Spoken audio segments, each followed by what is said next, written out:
그러니까 우리나라는 왜 이렇게 중간이냐 보시면은 아무래도 우리 이제 중국의 비중이 크니까 우리나라 요 사이에 좀 껴있다. 전 세계적으로도 증시들이 이렇게 나라별로 차별화가 좀 되고 있다. 보시면 될 것 같고요. 우리나라 증시 종목들 보시면은 전일 해외 종목에 따라서 거의 비슷하게 움직여요. 이 스몰캡 2000 지수를 우리나라 지수가 좀 비슷하게 따라가요. 그래서 아직 고점을 좀 남겨두고 있는 상태죠. 앞으로는 뭘 찾아야 되겠다. 특별한 이게 수급적인 이슈에서 많이 하락했던 종목들은 더 상승할 여지가 있다는 거죠. 4월달은 역사적으로 어땠냐? 11번 동안 4월달에는 코스피는 2번만 3번만 빠졌다. 확률적으로 상승할 확률 70%다. 4월달도 해볼 만한 장세다. 이렇게 보시면 될 것 같고요.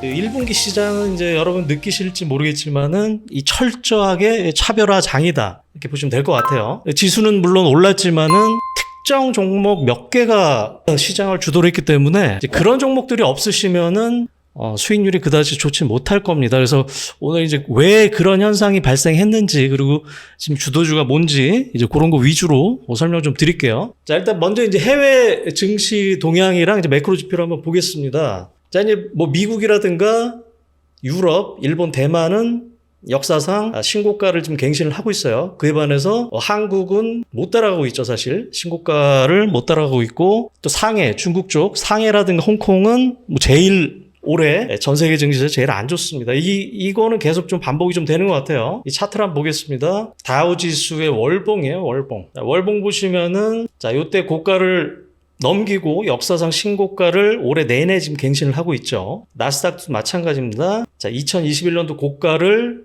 뚫고 계속적으로 상승을 하고 있고요. S&P 500도 마찬가지죠. 여기 고점을 뚫고 5200 넘고 역사상 신고가를 갱신하고 있다. 대만도 마찬가지예요. 대만도 비슷하죠. 미국이랑. 이때 고가를 뚫고 신고가를 갱신하고 있다.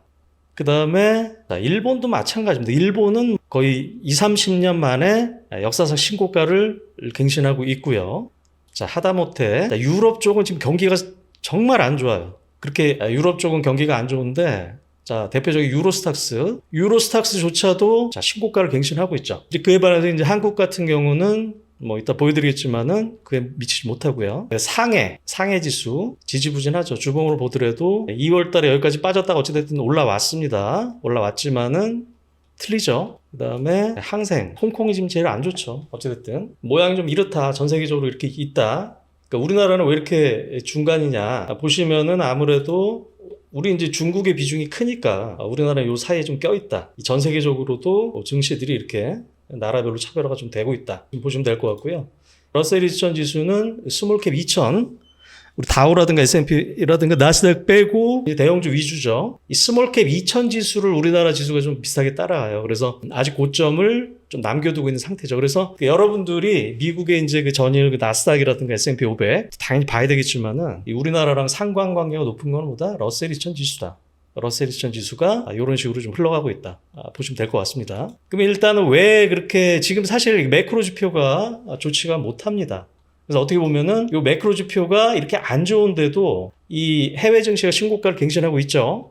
이 매크로 지표가 좋아지면은 이 신흥국들이 좋아질 수 있는 여지는 또 되는 거겠죠. 자, 보시면 환율부터 보시면은 원달러 환율인데 자, 지금 1350원 근처까지 올라왔어요. 1350원까지 근처 올라왔다는 건 뭐다? 원화가 약세면은 안 좋다는 겁니다. 우리나라 경제가 안 좋다는 거예요.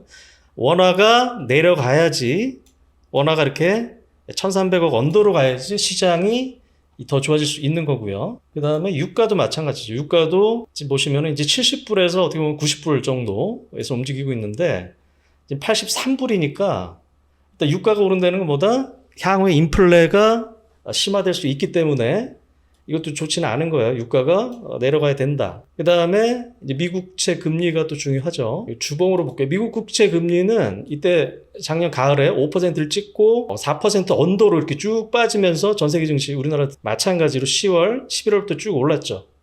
근데 이게 최근에 좀 다시 좀 오르다가 오르락내리락 합니다. 그래서 4.3%를 고점으로 찍고 왔다 갔다 하는데 이것도 좀 내려가야 돼요. 그러니까 어찌됐든 간에 이런 매크로 지표들이 지금은 안 좋다. 안 좋아서 이쪽 신흥국 증시가 그닥 안 좋다. 이쪽 애들보다, 이 전 세계 선진국보다 안 좋은 건데, 이런 것들이 좋아지면은 우리나라 증시도 또 키 맞추기 할 수 있겠다. 그렇게 좀 보시면 될 것 같아요. 그리고 금요일 날은 미국 쪽, 유럽이나 다 부활절 때문에 쉬었습니다. 그런데 중요한 경제 지표가 발표가 됐죠. PCE 지표. 우리가 CPI라든가 PPI는 나왔었죠. 그게 사실 예상치보다 좀 올라서 3월 중순에 한번 출렁 한번 했죠. 다행히도 이제 그 연준이 중요시하게 보는 이 지표는 예상치만큼 나왔습니다. 그래서 YOY로 전년 동기 대비 컨센서스만큼 2.5% 나왔고요. 자, MOM 전월 대비는 컨센서스 0.4%인데 0.3% 적게 나왔죠. 그 다음에 이 코어 쪽도 딱 예상치만큼 나와서 사실 이게 조금 걱정이었는데 다음 주 증시는 조금 더 편안한 환경이다 이렇게 보시면 될 것 같고, 자, 이제 미국 금리는 올해 3회 인상을 시장에서 반영을 하고 있습니다. 그렇기 때문에 이 정도만 유지만 되면은 요 금리라든가 매크로 지표에 따라서 시장이 크게 흔들릴 여지는 없다 이렇게 보시면 될 것 같고요. 그 다음에 이제 오늘 이 중국의 PMI 지수라고 제조업, 우리가 평가하는 제조업과 비제조업 지수가 나왔는데 상당히 잘 나왔어. 오늘 1월 날 나왔는데 제조업 PMI가 50.8이다. 예상이 50.1이고 전월이 49.1이었죠. 예상치 대비 전월치 대비 다 잘 나온 겁니다. 자, 1년 내 최고치다. 보시면은 자, 이때 이렇게 50 언더에서 계속 놀다가 지금 쭉 올라왔어요. 그 다음에 비제조업 지수도 마찬가지. 이건 뭘 의미한다? 아까 우리 중국 증시가 꼴찌라 그랬죠. 이 중국 관련주도 마찬가지입니다.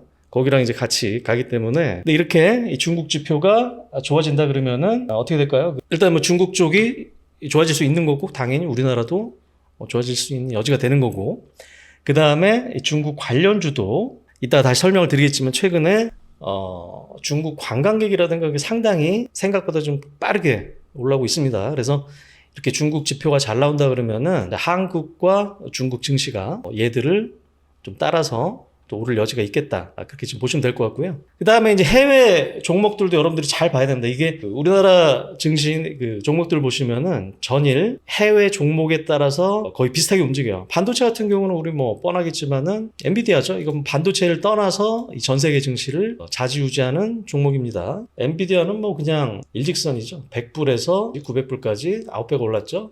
올해만 하더라도 500불에서 900불까지 거의 급등을 했고요. 잘 유지가 좀 되고 있습니다. 그 다음에 우리나라 반도체랑 바로 매치가 되는 마이크론 테크놀로지. 마이크론 테크놀로지도 이때 갭 상승을 한 게 엔비디아의 HBM3 E를 납품한다고 말을 함으로써 이렇게 급등을 했습니다. 그래서 역사상 신고가를 갱신하고 있다. 하이닉스도 마찬가지죠. 하이닉스도 신고가를 갱신하는데 마이크론이 3등이고 하이닉스가 2등인데 마이크론 테크가 시가총액이 더 높습니다. 그럼 뭐다? 우리나라 업체들이 더 오를 여지가 있다는 거죠. 자, 그런 식으로 해석을 하시고. 전 세계 파운드리 1등.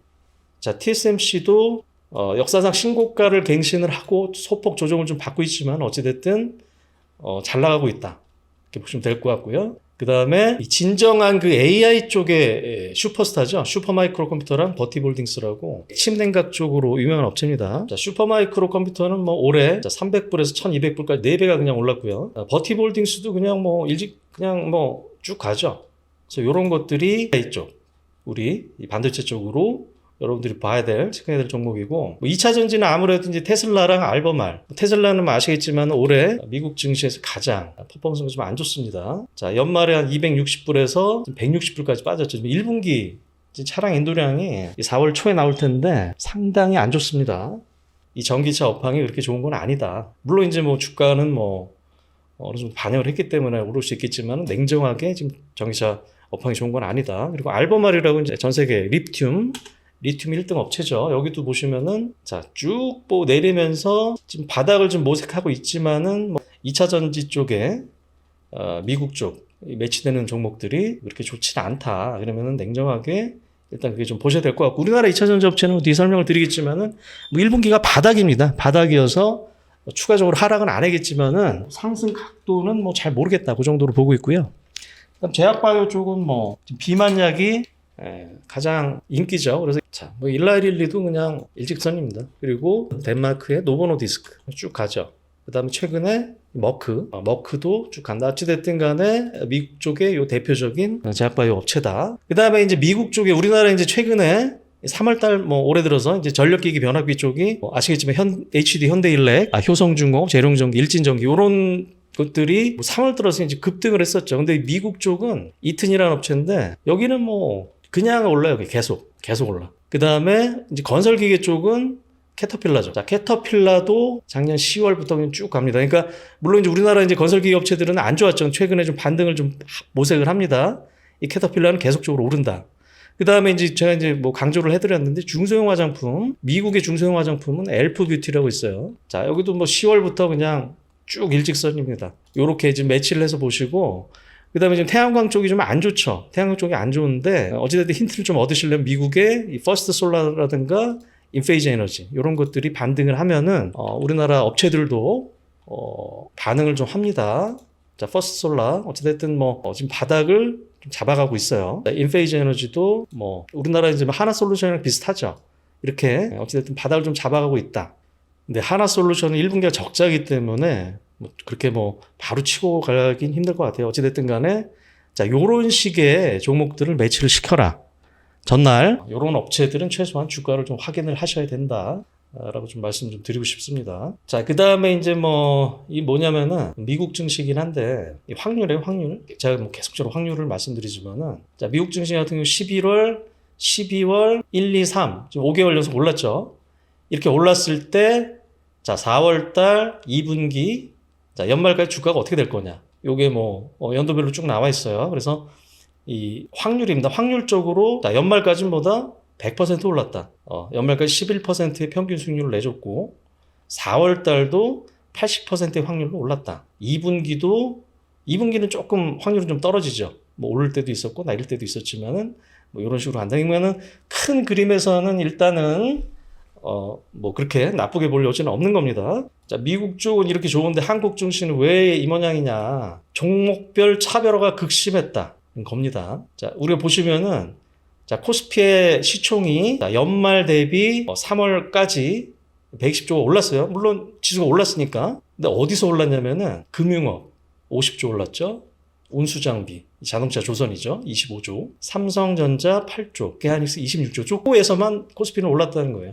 왜? 우리가 금융, 자동차 뭐라 그랬죠? 저 PBR, 밸류업이라 그랬죠. 그래서 금융, 자동차, 지주사 이런 것들이 1월 말부터 3월 초까지 시중에 그 기관들이 돈이 없습니다. 기관들이 올해 뒤에 말씀드리겠지만 7조를 팔았어요. 돈이 없어요. 이 코스피를 추종하기 위해서는 이런 것들을 샀어야 됐어요. 일단 정부에서 푸시를 하니까. 그래서 이런 것들을 사느라고 웬만한 코스닥과 웬만한 종목들을 다 팔았습니다. 그렇기 때문에 요런 종목들만 올랐다는 거예요. 코스피는. 그 다음에 삼성전자, 하이닉스 요런 테두리 안에서 요게 코스피에서는 요런 게 없었으면은 수익률은 상당히 좀 안 좋았다라는 거고요. 자, 코스닥도 마찬가지죠. 코스닥은 보시면은 자, 코스닥은 어디서 올랐냐? 알테오젠과 HLB의 시가총액 상승분이 전체 상승분보다 많다. 자, 이게 코스닥 시가총액 순위입니다. HLB와 알테오젠이 3, 4등까지 올랐죠. 요런 것들이 급등을 해서 지수를 다 땡겨놓은 거지. 그 다음 엔캠도 많이 올랐었고, 신성 델타테크, 그 다음 최근에 삼천당제약. 요거를 빼고는 다 안 좋았다. 왜? 기관들은 다른 거 다 팔고 밸류업이랑 삼성전자, 하이닉스만 몰려갔고, 자, 개인들은 알테오젠, HLB, 삼천당제약, 엔캠, 신성 델타테크 이렇게 시가총액 상위 10개 종목에서만 급등을 시켜놨다.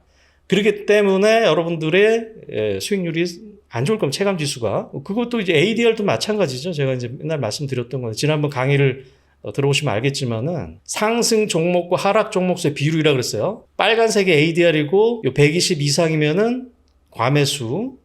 그다음에 이 75 언더면 과매도라고 그랬죠. 이게 지수랑 파란색이랑 같이 가야 되는데 괴리가 생겼다. 작년 여름에도 우리가 코스닥 지수는 올랐는데 ADR이 낮아졌다. 왜? 하락 상승 종목이 훨씬 적었다. 뭐만 상승했냐 이때. 2차 전지만 급등을 했었죠 그때. 요런 현상이 지금도 발생을 한 거예요. 극소수 상위, 시총 상위주들만 땡겨놔서 ADR은 낮아졌지만은 체감지수가 안 좋았다. 즉 근데 ADR은 다시 이 바닥에서는 올라갈 겁니다. 즉 상승 종목이 더 많아질 가능성이 있다는 거예요. 앞으로는 뭘 찾아야 되겠다. 특별한 이게 수급적인 이슈에서 많이 하락했던 종목들은 더 상승할 여지가 있다는 거죠. 물론 뭐 지금까지 잘 나간 종목들이 더 잘 나갈 수도 있고요. 그 다음에 그 외에도 특별하게 이유 없이 조정받았던 종목들은 여러분들이 가지고 있는 게 낫습니다. 그래서 올해의 1분기까지 종목별 차별화가 심화가 됐다. 하지만은 향후에는 조금 더 확산이 될 수 있겠다라고 좀 이해를 하시면 될 것 같고요. 또 마찬가지죠. 자, 그 1분기까지 외국인들이 16조를 샀어요. 16조. 이 분기 사상 최대치야. 16조 중에 삼성전자와 SK하이닉스가 거의 7조가 넘죠. 절반 이상을 다 여기다, 거의 삼성전자로 보시면 돼요. 현대차, 기아, 자동차, 아까 밸류업이랑 비슷하게. 그 다음에 삼성물산, KB금융, 삼성생명 이런 것들은 밸류업이라 그랬죠. 그 다음에 하나에어로 어쨌든 방산에 이렇게 외국인들도 이렇게 아까 말씀드렸던 이런 거 위주로만 샀었다. 그래서 극심한 차별화가 나타났지만은 앞으로는 ADR이 낮기 때문에 종목별 확산이 될 수 있겠다. 그렇게 머릿속에 좀 집어넣으세요. 비슷합니다. 올해 코스닥이 1월 달에 많이 빠졌다가 2, 3월 달에 올랐죠. 그래서 5%가 올랐는데 상승 종목보다 하락 종목이 훨씬 더 많습니다.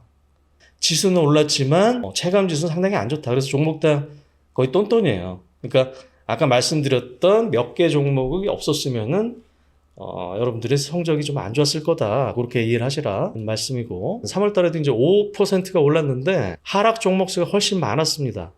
그리고 종목당 수익률이 1%밖에 안 돼요. 상승했던 날이 영업일수로 5일밖에 안 되고 하락 종목 수가 많았던 날이 15일입니다. 계속적으로 반복을 하지만은 여러분들이 수익률이 안 좋았던 거는 극소수 상위 몇 개만 올랐다. 종목별 차별화가 심했다. 그렇게 인식을 하시면 될 것 같고요. 자, 그 다음에 이제 4월 달에는 어떻게 될 거냐. 이것도 뭐 확률로서 놓은 건데, 자, 2024년도 보면은 코스피 기준으로 1월 달에 급락을 했었죠. 그 다음에 2월, 3월 달에 올랐습니다. 4월 달에 역사적으로 어땠냐. 11번 동안 4월 달에는 이제 코스피는 3번만 빠졌다. 확률적으로 상승할 확률 70%다. 4월 달도 해볼 만한 장세다. 이렇게 보시면 될 것 같고요.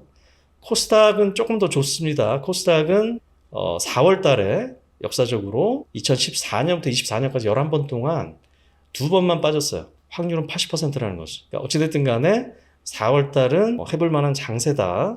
이렇게 좀 보시면 될 것 같아요. 그 다음에 이제 삼성전자를 한번 볼게요. 삼성전자의 상승 1년차, 2년차 수익률을 말하는데 2023년도에 삼성전자가 일단 올랐죠. 어찌됐든 간에. 그래서 2024년도 올해도 1년차가 이제 2023년도를 말하죠. 처음 상승했을 때. 처음 작년에 42%가 올랐어요. 삼성전자는 어찌됐든 시클리컬 종목이기 때문에 한 해 오르고 그 다음에까지 올랐더라. 그럼 올해도 뭐다? 오를 확률이 크다는 거죠. 특히 이 삼성전자는 뭐예요? 자, 연초 주가가 8만 원이에요. 연초가. 이제 이틀 동안 오른 거예요. 이틀 동안 82,000원. 삼성전자는 편하게 봐도 되는 거죠. 이따 자세하게 좀 다시 한번 말씀드릴게요. 그래서 제가 이제 삼성전자나 하이닉스는 보유자라면은 매매하지 말고 그냥 편안하게 묻어두자라는 그런 겁니다. 그렇게 이해를 한번 하시고요. 그 다음에 이제 제약바이오주들이 3월 달에 상당히 좀 셌었죠. 이 제약바이오주들은 이제 개별적으로 모멘텀이 다 틀립니다. 근데 제가 항상 뭐라 그랬어요? 중요 학회 전달이 좋더라. 그렇게 좀 말씀드렸죠. 1년 동안의 중요 학회가 뭐냐면은 1월 달에 JP모건 헬스케어 컨퍼런스. 여기 제일 커요. 1월 초에 있으니까 주가는 언제 좋다? 12월 달에 이 월별로 이 코스닥 상승률입니다. 제약지수, 제약바이오. 12월 달에 이렇게 좋고, 전월에 좋더라. 그 다음 우리 이제 이번 주 4월 5일날 이제 AACR이라고 미국 암학회 갑니다. 요거 때문에 3월 달에 많이 올랐더라. 지금 3월 달에 좀 많이 올랐죠. 물론, 개별적으로 다 몸에 좀 틀리겠지만, 요거는 여러분들이 이 제약바이오 매매하실 때 기본적인 지식입니다. 그 다음에 이제 5월 말 6월 초에 있어요. 5월 말 6월 초에 있기 때문에, 그럼 3월 달에 많이 올랐으니까 4월 달에는 조금 쉬었다가 5월 달에 한 번 더 갈 수 있겠구나. 이 정도의 마인드는 둘 수 있겠고요. 그 다음에 9월 달에 하나 이제 유럽 종양학회. 이거는 좀 제일 좀 떨어지긴 해요. 그래서 이 제약바이오가 수익률이 제일 좋을 때가 언제야? 1월 초 JP모건 헬스케어 컨퍼런스 전에 12월. 그 다음에 4월, 6월 AACR과 아스코 전에 3월. 4월 달도 좋더라. 이렇게 인식을 좀 하시면 될 것 같습니다.